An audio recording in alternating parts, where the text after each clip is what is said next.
Hello friends, જોતાં જ મોઢામાં પાણી આવી જાય એવી રેસીપી બની છે ને, અને એકદમ ફ્લફી એવી અને સ્પોન્જ એવી રેસીપી છે. જોઈ શકો છો કેટલી મસ્ત એવી રેસીપી બની છે. અને એ છે કસાટા રબડી, અને રબડી પણ મેં ખજૂરમાંથી બનાવી છે, એટલે શિયાળામાં આપણે ભરપેટ જમી શકીએ અને નુકસાન પણ ના થાય. અને ઠંડી રબડી હશે તોય વાંધો નહીં આવે. તો તમે જોઈ રહ્યા છો કેવું સરસ એવું કલાકંદને પણ ટક્કર મારે એવી સરસ રેસીપી બની છે. તો કેવી મસ્ત બની છે જોઈ શકો છો. અને આપણે સ્ટ્રોબેરી ફ્લેવરમાં પણ બનાવ્યું છે, એટલે બહુ મસ્ત એવી 3 in 1 રેસીપી બની છે. અને આટલી રબડી છે તો તમે ઉપર રબડી સર્વ કરી શકો છો, અને ગરમ પણ ખાઈ શકો છો અને ઠંડી પણ ખાઈ શકો છો. તો આ રીતે આપણે રબડી બનાવી છે, કસાટા રબડી, અને એકદમ યુનિક રેસીપી છે. આવી રેસીપી તમને ક્યાંય જોવા નહીં મળે એવી સરસ રેસીપી બનાવી છે. અને એમાં આઈસ્ક્રીમ, કેક અને રબડીનો ત્રણેયનો ટેસ્ટ આવવાનો છે, એટલે 3 in 1 રેસીપી છે. તો આટલી સરસ રબડી તમારે પણ બનાવવી હોય તો ચાલો મારા રસોડામાં. સૌપ્રથમ આપણે આ રીતે મેં બ્રેડ લઈ લીધી છે નાની સાઇઝની, અને ટાવર બ્રાન્ડનું રબડી મિક્સ છે, અને આ રીતે સ્ટ્રોબેરી ફ્લેવર છે, અને મોલ્ડ છે, અને 1 લીટર દૂધ લીધું છે. સૌપ્રથમ આપણે મોલ્ડમાં આપણે કેકની સ્લાઇસ જે છે એને સેટ કરીને જોઈ જઈશું.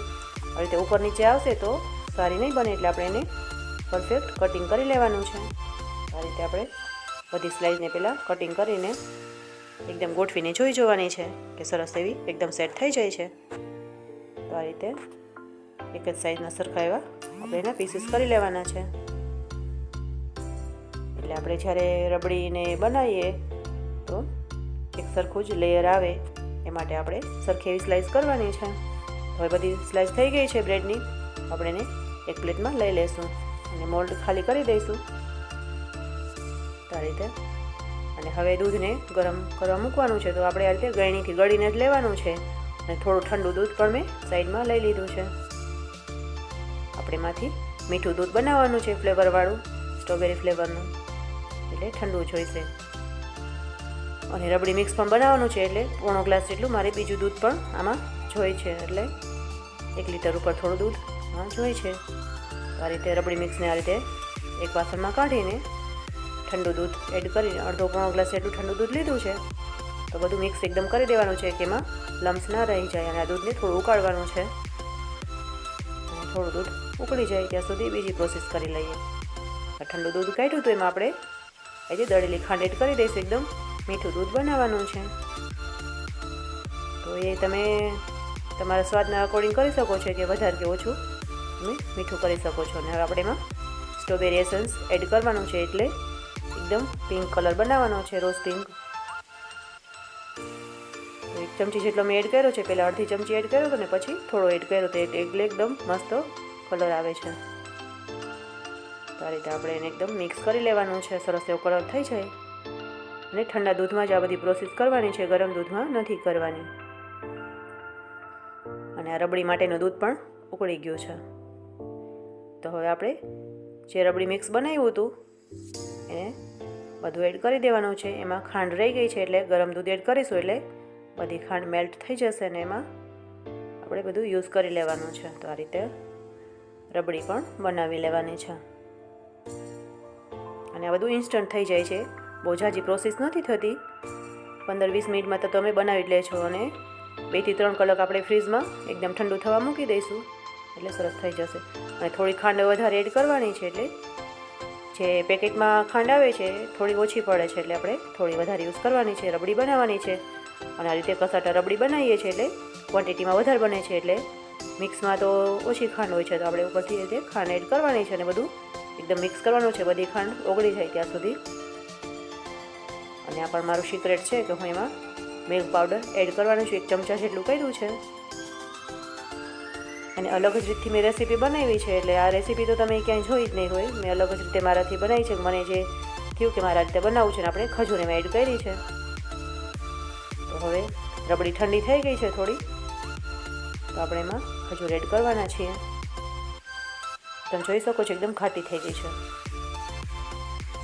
આ રીતે 10 થી 12 પેસી મેં લીધી છે ખજૂરની, અને સીડલેસ ખજૂર છે. આ રીતે થોડી મેશ કરીને એમાં એડ કરી દેવાની છે. આવું એ જો કોઈ જાડી આ રીતે રહી ગઈ તો એને કાઢી લેવાની છે, નહીં તો રબડીમાં બધો સ્વાદ ખરાબ કરશે.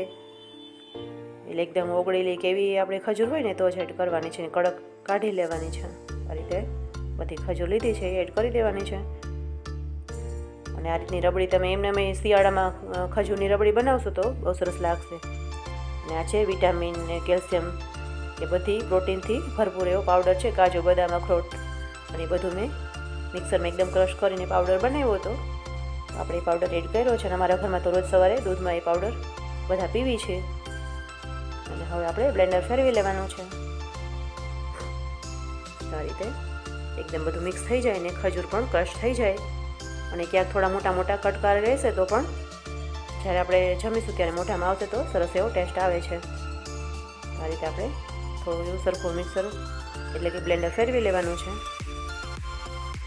એટલે મસ્ત એવી આપણી ખજૂરની રબડી તૈયાર થઈ જાય. આ રીતે એકદમ સરસ એવું બ્લેન્ડર ફેરવી દીધું છે અને રબડી બની ગઈ છે. અને હવે આપણે આગળની પ્રોસેસ કરશું. આપણે મોલ્ડ છે ને તળીએ આપણે થોડી રબડીને એડ કરવાની છે, એટલે નીચેથી પણ સરસ એવી આપણું મિક્સર લાગે અને સરસ એવી કસાટા રબડી બની જાય. એ માટે આપણે આ રીતે નીચે તળી એકદમ બધી રબડી આવી જાય પછી આ બધા જે બ્રેડના સ્લાઇસ છે એને ગોઠવી દઈશું. થોડું ધ્યાન રાખવાની કે નાના મોટા કટકા આવી જશે તો ખાડો પડી જશે, થોડી મજા નહીં આવે, સારું એવું નહીં લાગે. એકદમ સરસ એવા પરફેક્ટ કટિંગ કરવાના છે. અને બધી સ્લાઇસને આપણે મીઠું દૂધ કર્યું હતું સ્ટ્રોબેરી એસેન્સવાળું, એનીથી એકદમ પલાળી દેવાની છે બ્રેડ બધી. એકદમ કલર બેસી જાય ત્યાં સુધી આપણે મીઠું દૂધ ઉપર રેડવાનું છે. અને હવે આપણે બીજી સ્લાઇસને ગોઠવી દઈશું. બહુ સરસ એવી રેસીપી છે. અને મારી ચેનલમાં નવા હોય તો મારી ચેનલને સબસ્ક્રાઈબ કરી લેજો, એટલે અવનવી રેસીપી તમને જોવા મળશે કે હું સરસ એવી રેસીપી બનાવું છું. અને આ રીતે બીજી સ્લાઇસને પણ આ રીતે મીઠું દૂધ એડ કરીને સરસ એવી પલાળી લેવાની છે. અને આ બધી રેસીપી તો ઘણી રીતે બને છે. આગળ પણ હું આની રેસીપી બીજી પણ એડ કરવાની છું. આ રીતે આજે આપણે કસાટા રબડી બનાવી છે ને બહુ સરસ થઈ છે, એટલે હજી હું આની બીજી પણ રેસીપી બનાવવાની છું. અને ઓછા ખર્ચમાં અને ઇઝીલી અને ફટાફટ ને ઇન્સ્ટન્ટ બની જાય એવી રેસીપી છે. અને તમને બજારમાં રેસીપી બહુ મોંઘી પડશે, તો એના કરતાં ઘરે જ બનાવીને તમે ખાવ તો હેલ્ધી એવું આપણે સરસ ઘરની બધી ચોખ્ખી વસ્તુ વાપરી શકીએ અને સરસ રેસીપી બનાવી શકીએ. આ રીતે ક્યાંય જગ્યા ના રહી જાય એટલે બ્રેડના કટકા કરીને આપણે બધી જગ્યા પૂરી કરી લેવાની છે. તો રબડી આપણે ઉપરથી રેડીશું એટલે ખાડા પડી જશે. તો બધી સરસ એવી ક્યાંય બહુ જગ્યા ના રહે એ રીતે આપણે કરી લેવાનું છે. ને દૂધ પણ માપનું જ બન્યું હતું, થોડું પણ વધ્યું નથી અને થોડું પણ ઓછું પણ નથી પડ્યું. અને હવે આ પ્રોસેસ થઈ જાય પછી આપણે ઉપર રબડીને એડ કરી દેવાની છે. તમે જોઈ શકો છો સરસ એવી રબડી એડ કરી છે આપણે. બહુ ઘટ પણ નથી થવા દેવાની. અને કલાકંદ તમે બનાવતા હશો તો રબડીને થોડી ખાટી થવા દેવાની છે. અને આપણે કલાકંદ નથી બનાવવું, આપણે રબડી બનાવવાની છે એટલે થોડી પતલી રાખી છે. તો ઓવરનાઇટ મેં ફ્રીજમાં રાખી હતી, રાતે બનાવ્યું હતું એટલે સવારે લગભગ 10 વાગે મેં સર્વ કર્યું હતું. તો તમે જોઈ શકો છો કેટલું સરસ એવું સ્ટ્રક્ચર છે અને એના પીસીસ પણ સરસ એવા પડી જાય છે. અને બહુ સરસ એવી રેસીપી છે. તમે બનાવશો ત્યારે તમને ખ્યાલ આવશે. અને આ રેસીપી એકવાર તમે જરૂરથી ટ્રાય કરજો. અને રેસીપી સારી લાગે તો જ મારી ચેનલને સબસ્ક્રાઈબ કરી લેજો. અને મારી ગેરંટી છે કે તમને આ રેસીપી બહુ જ ભાવશે. અને આ રીતે પીસ તમને કાઢીને બતાવું છું. અને છોકરાઓને તો બાળકોને તો આ બહુ જ ભાવશે. અને આ રીતનું તો કહેશે કે તમે વારંવાર બનાવો, અઠવાડિયામાં 2 થી 3 વાર બનાવો. એ રીતે છોકરાઓને બહુ ભાવે છે અને નાના મોટા બધાને ભાવે છે. અને મેં આમાં ડ્રાયફ્રૂટ એડ નથી કર્યા, એટલે જે વડીલો હોય છે ને જેને દાંત નથી હોતા એ પણ ઇઝીલી આવી જ રેસીપી જમી શકે છે. અને એ લોકોને પણ બહુ ભાવે છે. વડીલોને તો પહેલાંના જમાનામાં કંઈ એવું વસ્તુ ખાધું ના હોય, અત્યારે તમે આવું બનાવી દેશો તો એ લોકો પણ બહુ રાજી થઈ જશે ને એમને પણ આવું બધું બહુ ભાવશે અને ઇઝીલી એ લોકો જમી શકશે. તો તમને બીજી સ્લાઇસ બતાવું છું. ને રબડી વગર તમારે જો બાળકોને એમને સર્વ કરવી હોય તો પણ દઈ શકો છો. આ રીતે મેં એને સર્વ કરી છે. તો સરસ એવી આપણી રબડી બની છે. તો આ રીતે રબડી મેં રાખી છે થોડી, એટલે આપણે ઉપરથી સર્વ કરવાની છે. તો સરસ એવી રબડી બની ગઈ છે. અને આવી રેસીપી જરૂરથી ઘરે ટ્રાય કરવી જોઈએ. તો કેટલી સરસ એવી બની છે, એકદમ જ્યુસી બની છે. તો રેસીપી સારી લાગે તો મારી ચેનલને સબસ્ક્રાઈબ કરી લેજો અને મને કમેન્ટ કરીને કહેજો કે કઈ બની છે rabri. Thank you for watching. જય શ્રી કૃષ્ણ.